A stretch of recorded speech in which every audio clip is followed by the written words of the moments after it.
Hola nuevamente, vamos a tratar de terminar con la teoría de la transformada de Fourier para ya ir a los aspectos más numéricos y a los aspectos más prácticos. En alguna de las transparencias anteriores habíamos mencionado la existencia de una transformada inversa de Fourier o de una antitransformada, o sea, de un procedimiento matemático al cual, dado un espectro, nos permite encontrar la señal en el tiempo que tiene dicho espectro. Eso es lo que se conoce como transformada inversa, es lo que está puesto en esta ecuación que tenemos acá, que básicamente es la misma que teníamos para la transformada directa, solamente que la entrada es el espectro, la salida es la señal, la variable de integración es la frecuencia y el exponente al cual estamos elevando es positivo en vez de ser negativo. O sea, básicamente eso es lo que determina que su funcionamiento sea a la inversa que el de la transformada directa de Fourier. Pero básicamente es la misma matemática. Hacemos lo mismo en sentido directo que en sentido inverso, solamente que invertimos el rol de variable de entrada, que son funciones, las variables de entrada son funciones, la variable de salida, cuál es la función de salida, y cuál es la variable de integración. Básicamente lo que estamos diciendo es la misma matemática, solamente que cambia la función que le damos para entrar y la función que le damos para salir. ¿Cómo hacemos esto matemáticamente? O sea, nuestro programita que estuvimos utilizando acá, ¿cómo trabaja? ¿Qué es lo que hace? Bueno, tenemos afortunadamente una forma de hacerlo esto matemáticamente que es numéricamente, mejor dicho, que es la transformada discreta de Fourier, que es una versión de la transformada continua, pero hecha con una sumatoria en vez de con una integral. La expresión es simplemente esta expresión que está acá, es 1 sobre n, la sumatoria de n chica entre 0 y n grande menos 1, donde n grande es la cantidad de muestras, o sea, el tamaño de nuestro vector. Y dentro de esa sumatoria tenemos el producto de la función original, que es una función discreta porque su variable es n, y una exponencial negativa que tiene esta cuentita que está acá, que es e a la menos 2 por pi por i por f por n dividido n grande. Esto, bueno, para aquellos que estén un poco al tanto de variable compleja y hayan visto esto, básicamente lo que está diciendo es la exponencial negativa está muestreando el círculo unitario a intervalos regulares donde la cantidad de intervalos es n grande. O sea, si por ejemplo yo tengo 10 muestras, por lo tanto n grande es igual a 9, no, es igual a 10, ¿sí? Vamos a ir de 0 a n-1, vamos a ir de 0 a 9 y vamos a muestrear a nuestro círculo complejo unitario en 0, en un décimo, en 2 décimos, en 3 décimos y vamos a ir dando todas esas vueltitas en el círculo complejo. Nos vamos a ir moviendo de a décimos, cada 36 grados en sentido, en sentido horario. Bueno, si nosotros miramos esto, nos vamos a dar cuenta de dos cosas importantes. La primera es, nuevamente tenemos una suma de productos, o sea, nuevamente tenemos un producto escalar. Este producto escalar es el producto escalar entre dos funciones. Una función es el conjunto de muestras que tenemos, el vector de muestras que tenemos, y la otra función es este muestreo que estamos haciendo del círculo unitario cada n grande pasos, ¿sí? Esto es lo que nosotros consideraremos nuestra base funcional. Esto lo vamos a aclarar más adelante, sobre todo en un contexto muy importante que es el contexto de compresión de imágenes, donde el aspecto frecuencial es realmente muy importante. Vamos a motivar el aspecto frecuencial de las imágenes para la compresión, va a quedar claro por qué, ahora en cuestión de minutos. Pero bueno, nos quedamos con esa idea, ¿no es cierto? La transformada discreta de Fourier es básicamente un producto escalar, o un conjunto de productos escalares, porque para cada f yo estoy haciendo un producto escalar con una función base diferente. Esa es la primera cuestión que tenemos que notar. La segunda cuestión que tenemos que notar es, si nosotros hacemos esto como está acá, face value, a cara de perro, nos vamos a dar cuenta que tenemos que hacer n cuadrado operaciones, o sea, n suma de productos donde cada producto requiere también n, ¿sí? Por lo tanto, tendríamos un proceso que es n cuadrado. Sí, n cuadrado no es tan malo, pero en una imagen, nosotros tenemos, suponete una imagen de 1 megapíxel, n es igual a 1.000.000, 1.000.000 al cuadrado es un número grande, entonces si pudiésemos evitar números tan grandes sería realmente una buena idea. Entonces hay una forma de aprovechar las simetrías que tiene fundamentalmente esto que está acá, que es el círculo complejo. Los círculos son primitivas matemáticas que tienen una gran cantidad de simetrías. Básicamente, yo me puedo mover para arriba o para abajo y obtengo los mismos valores, o puedo espejar y obtengo los mismos valores, o puedo intercambiar el rol de X con Y y obtengo los mismos valores. O sea, un círculo centrado en el cero es x cuadrado más y cuadrado menos r cuadrado igual a 0, y por lo tanto el rol de x y de y se pueden intercambiar, y el signo de x y el signo de y se pueden intercambiar. Bueno, hay toda una serie de simetrías.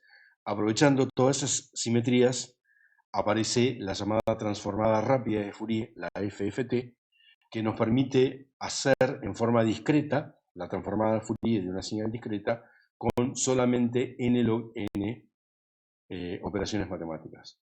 N log n es enormemente menor que n cuadrado. En el caso de, como decíamos, un megapíxel, n cuadrado sería 1.000.000 por 1.000.000, mientras que n log n sería 1.000.000 por el logaritmo de 1.000.000, que es 1.000 más o menos, una cosa por el estilo. O sea, es 1.000 veces menos complejo numéricamente hacer la transformada rápida de Fourier que hacer la transformada discreta de Fourier tal cual está descrita. Nosotros vamos a dar por sentado que la transformada de Fourier está, o sea, vamos a suponer que es una función de biblioteca, como es una función de biblioteca el coseno o el exponente o cualquiera de esas, están en nuestras bibliotecas matemáticas, está en NumPy o está en cualquiera de las que nosotros tengamos por ahí. Vamos a utilizar la transformada discreta de Fourier como algo que ya damos por sentado. Igualmente tenemos que entender cómo aplicar la transformada discreta de Fourier en imágenes. Bueno, en el caso de una imagen, vale una propiedad que es tremendamente importante de la transformada de Fourier, que es la propiedad de separabilidad. La propiedad de separabilidad se refiere a que una función de varias variables se puede poner como el producto de varias funciones de una sola variable.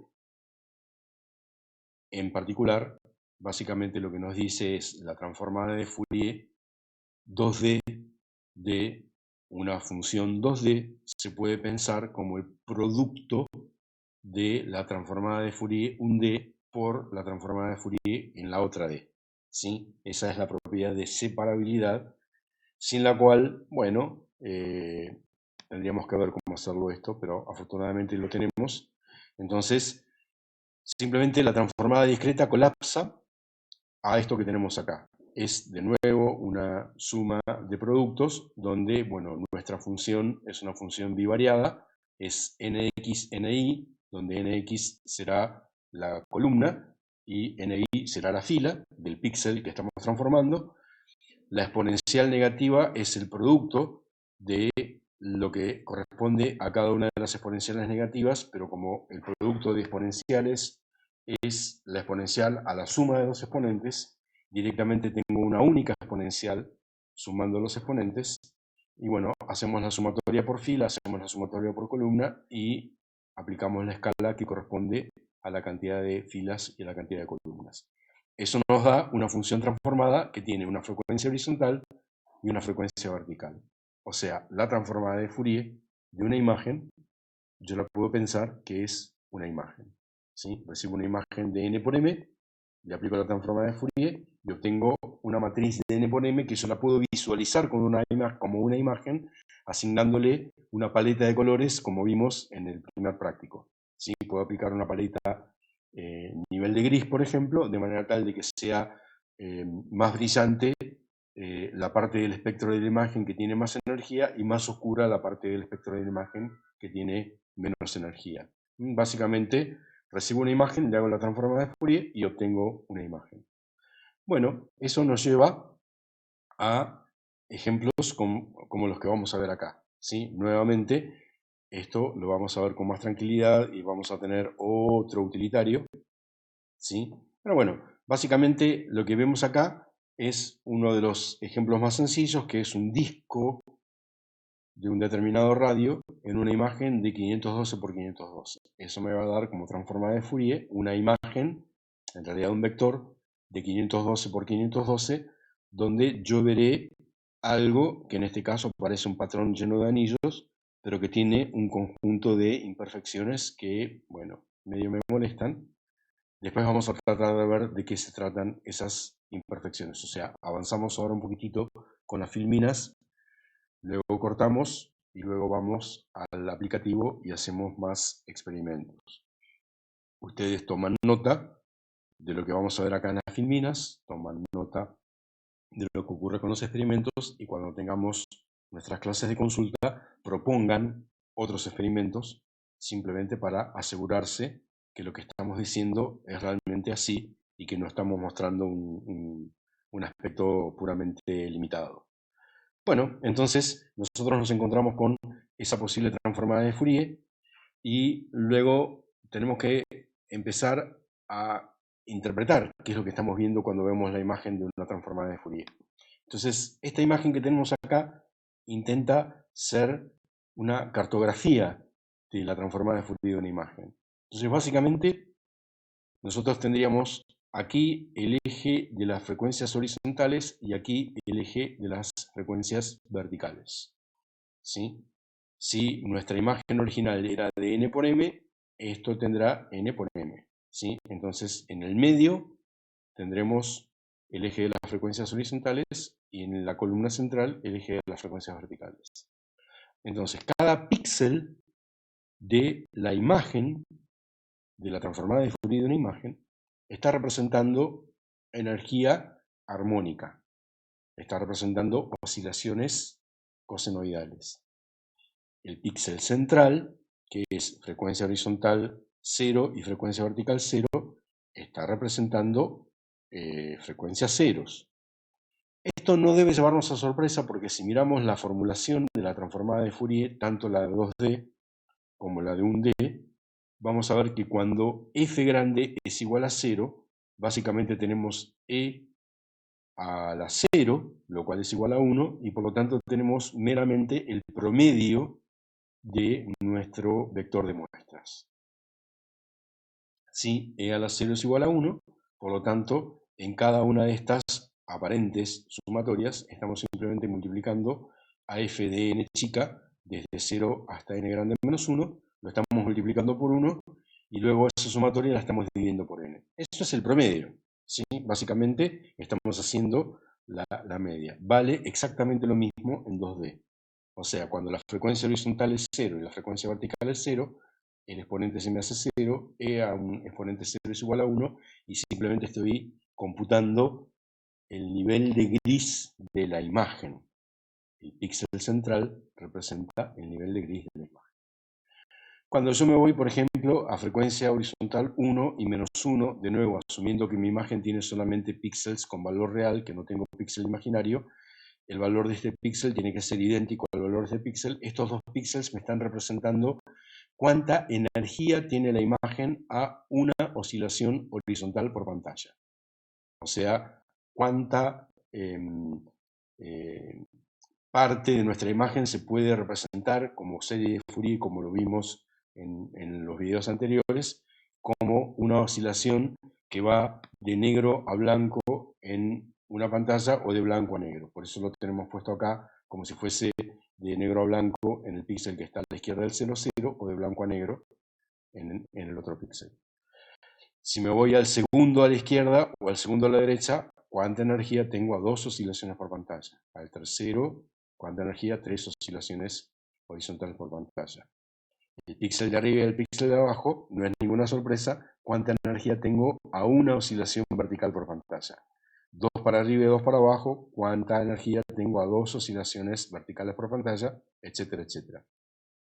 Me voy a uno a la derecha y uno arriba, ¿cuánta energía tengo a una oscilación diagonal en dirección noroeste-sudeste. Y si me voy a la otra diagonal, cuánta energía tengo como una oscilación diagonal sudoeste-noreste. Y así todas las posibles combinaciones.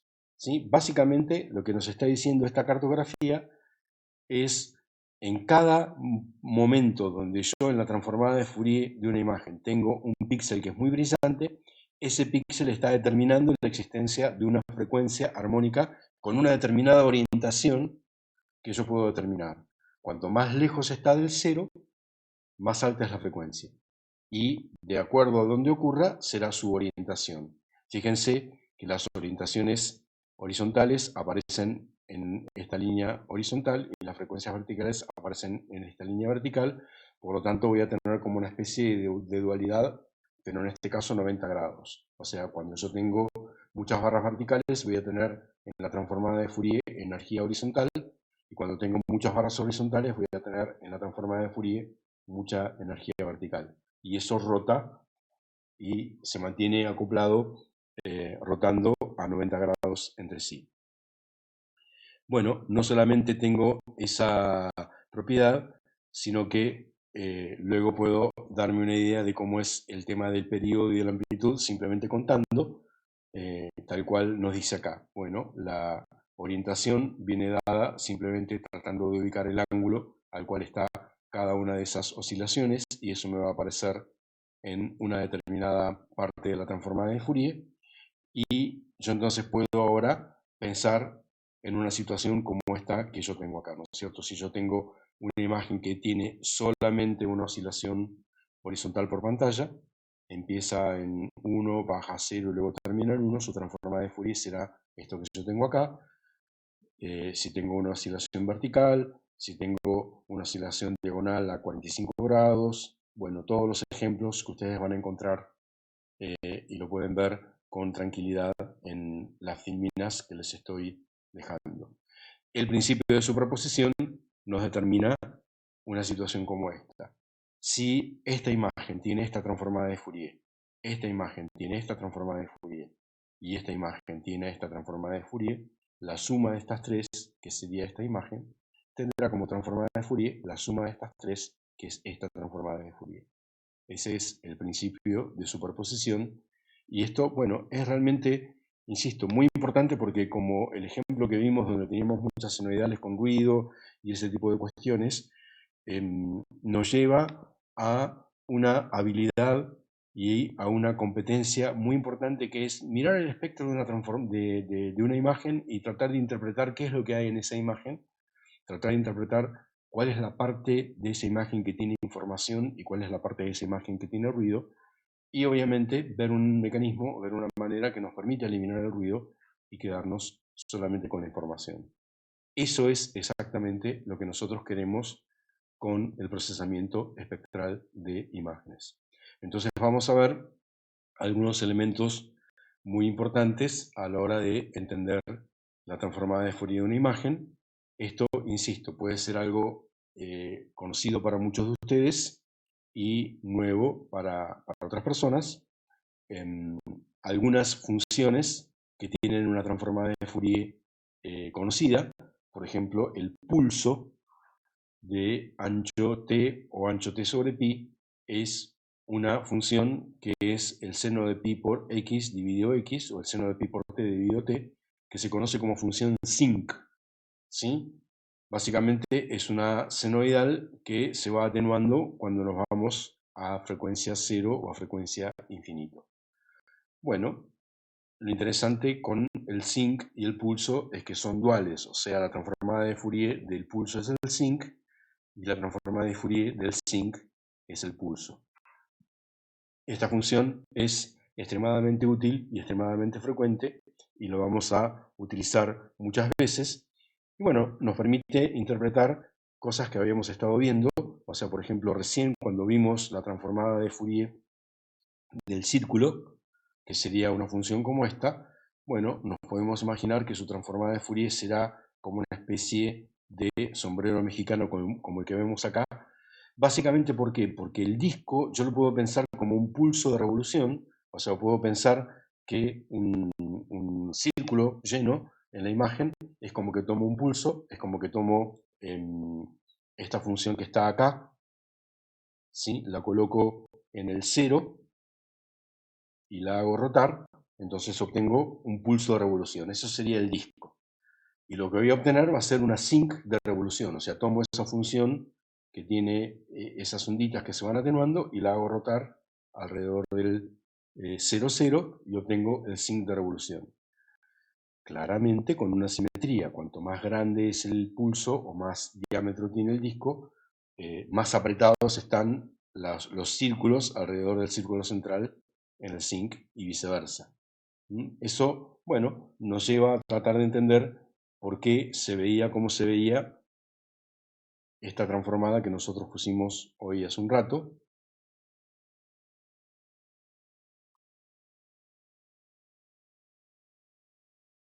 ¿Sí? El pulso es muy ancho, el disco tiene un radio muy grande, por lo tanto la cantidad de anillitos es realmente muy pequeña. Luego vamos a ver maneras que nos van a permitir predecir la cantidad de anillitos que yo tengo que encontrar acá en función del diámetro, en función del radio u otro tipo de cosas, pero básicamente lo que nosotros estamos viendo es una confirmación de que, bueno, la transformada de Fourier del pulso es el sinc y que la transformada de Fourier del pulso de revolución es el sinc de revolución. Ahora bien, nosotros vemos que esos anillitos a veces se rompen, a veces se vuelven inestables, entonces para las frecuencias más bajas, cerca del 0,0, más o menos se ven bien, se van atenuando, pero luego llega un momento en el que se vuelven irregulares. Uno preguntaría en clase, si estuviésemos en modo presencial, ¿a qué se debe eso? No lo podemos hacer, entonces yo tengo que formular la pregunta y elaborar la respuesta. La respuesta es, bueno, no le estoy dando un disco, porque yo tengo una imagen pixelada, no tengo una imagen continua, entonces no le estoy dando exactamente un pulso de revolución, porque la imagen tiene un serruchito, o sea, los píxeles acá, donde empieza y donde termina el círculo, no son perfectamente redondos, sino que son como baldositas que van generando una escalerita, ¿sí? Lo que se llaman jaggis en inglés. Básicamente podríamos pensarlo, si ustedes quieren, como que cuando yo voy haciendo el pulso de revolución, el ancho del pulso no es exactamente el mismo, sino que se va modulando por causa de esa irregularidad. Esto que estamos viendo no es nada más y nada menos que aliasing. ¿Por qué aliasing? Y porque el círculo, siendo continuo, tiene frecuencias infinitas. Y la imagen, al ser pixelada, la está muestreando a una determinada cantidad de muestras por pantalla, una cantidad de muestras por centímetro cuadrado, lo que sea. O sea, básicamente estoy cometiendo aliasing. Yo les había dicho en alguna grabación anterior, en imágenes el aliasing es inevitable. Tenemos que aprender a convivir con él, ¿sí? Lo que sí tenemos que tratar de hacer es de no multiplicarlo, de no permitir que se reproduzca. Bueno, tenemos entonces aliasing. ¿Eso qué quiere decir? Quiere decir que nuestro disco matemático continuo, que sería un círculo perfecto, no lo podemos tener. Tenemos un círculo muestreado geométricamente y esas muestras geométricas nos dicen, acá el círculo no lo puedo seguir con su perfección redonda, sino que lo tengo que cuadradizar con la formita de los píxeles. Eso me genera frecuencias secundarias que hace que esto se vuelva irregular, sobre todo en las altas frecuencias y para algunas orientaciones. Vamos a estar algún tiempo trabajando con esto, vamos a hacer algunos experimentos, pero bueno, básicamente lo que está ocurriendo es ese fenómeno. Si ustedes quieren otra posible forma de pensarlo, es totalmente posible y es totalmente correcta también, es, bueno, yo tengo verticalmente, por ejemplo, tengo de arriba para abajo, tengo un pulso que tiene un determinado ancho y eso me genera verticalmente una sinc que tiene las diferentes energías a frecuencias que yo tengo acá. Luego me voy un poquitito para el costado y tengo un pulso que es un poquitito más ancho, ¿sí? Fíjense que es un poquitito más ancho porque los píxeles siguen horizontales, pero yo roté, entonces el ancho de ese pulso se multiplicó por la inversa del coseno del ángulo que yo me moví. Entonces, si me moví, por ejemplo, 2 grados, el coseno de 2 es un poquitito más chico que 1 y su inversa es un poquitito más grande de 1 y eso me determina que el pulso es un poquitito más ancho. Eso va a generar para esa misma orientación una sinc que va a ser un poquitito más chiquita por esa propiedad de la simetría inversa en la escala que tiene la transformada de Fourier. Entonces no voy a tener los discos, no los voy a tener perfectamente redondos, sino que se me va a ir achicando o se me va a ir agrandando a medida que yo me vaya moviendo por diferentes ángulos acá. Eso genera ese patrón que se ve acá, que es un patrón de moiré, es una interferencia. Bueno, nos tenemos que acostumbrar a esto y tenemos que de alguna manera tratar de encontrarle nombres o tratar de darle algún tipo de descripción a este tipo de fenómenos que son geométricos y visuales. Bueno, continuamos con nuestra descripción. Vimos la función sinc de revolución, y luego vamos a empezar a jugar con este aplicativo.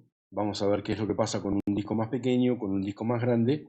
Bueno, esto va a quedar entonces para otro video, donde vamos a trabajar con este aplicativo y vamos a hacer experimentos.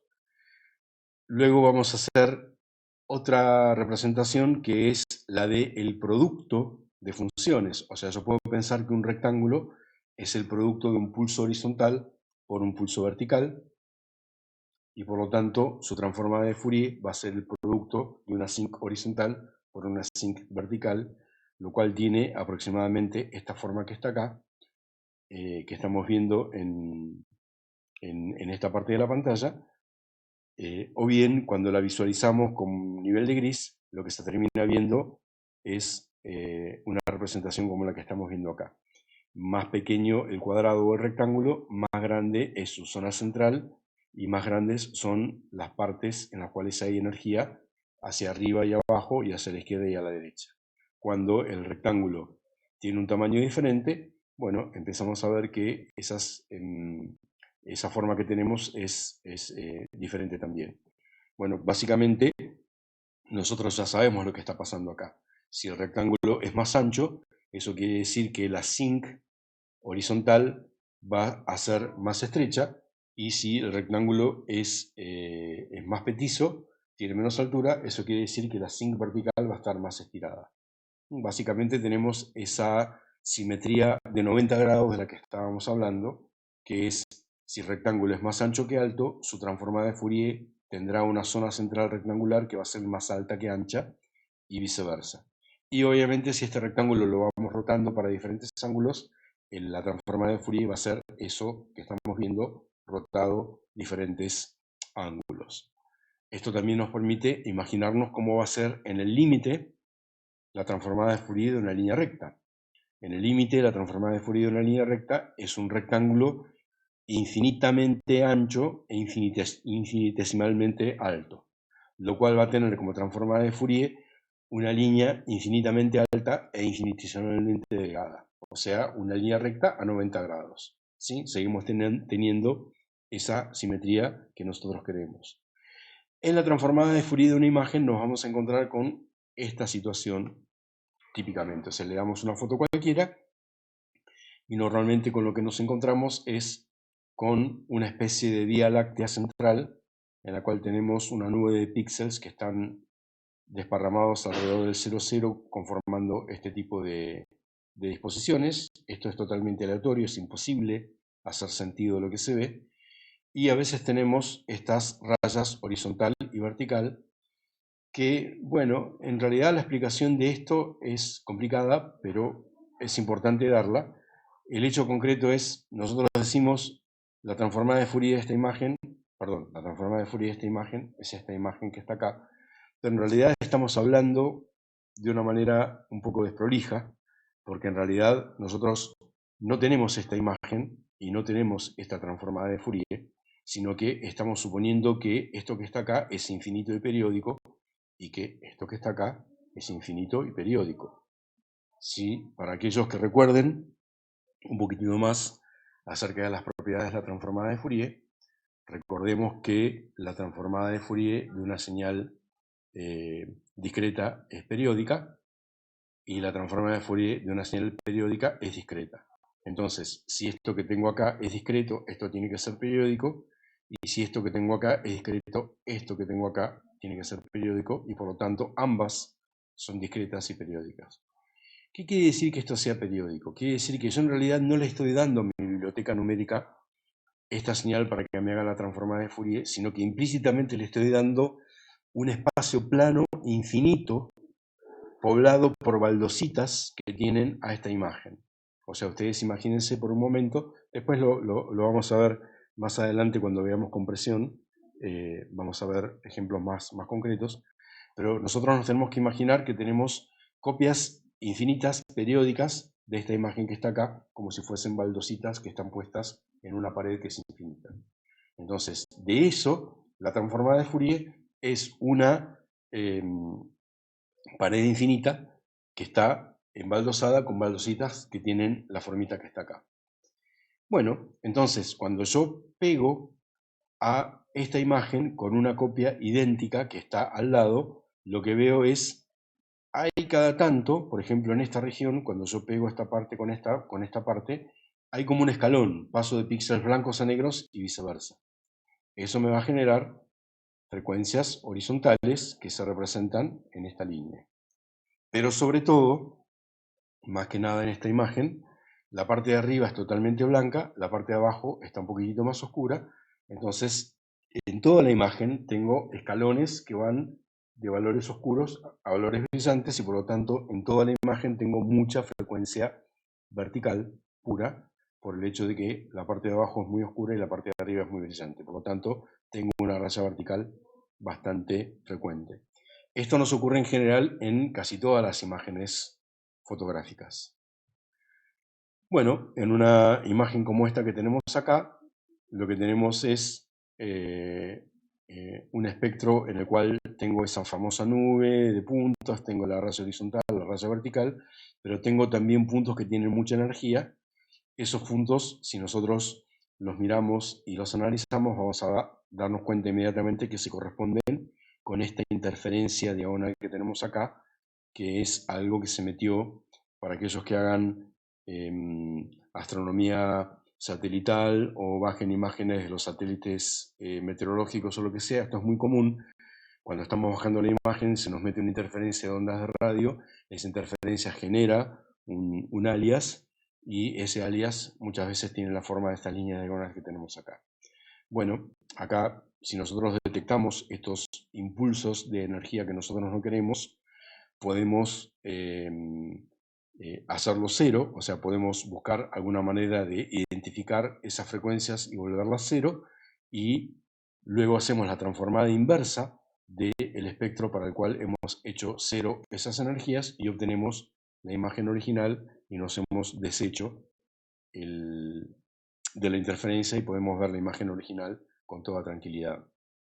Como les digo acá, en el capítulo 6 del libro de John Ross tenemos muchos ejemplos de cómo hacer procesamiento espectral de imágenes eliminando las energías a frecuencias indeseadas y de esa manera obteniendo la imagen de una manera muy pura. Bueno, dejamos acá y en el próximo video vamos a hacer algunos experimentos con nuestro aplicativito.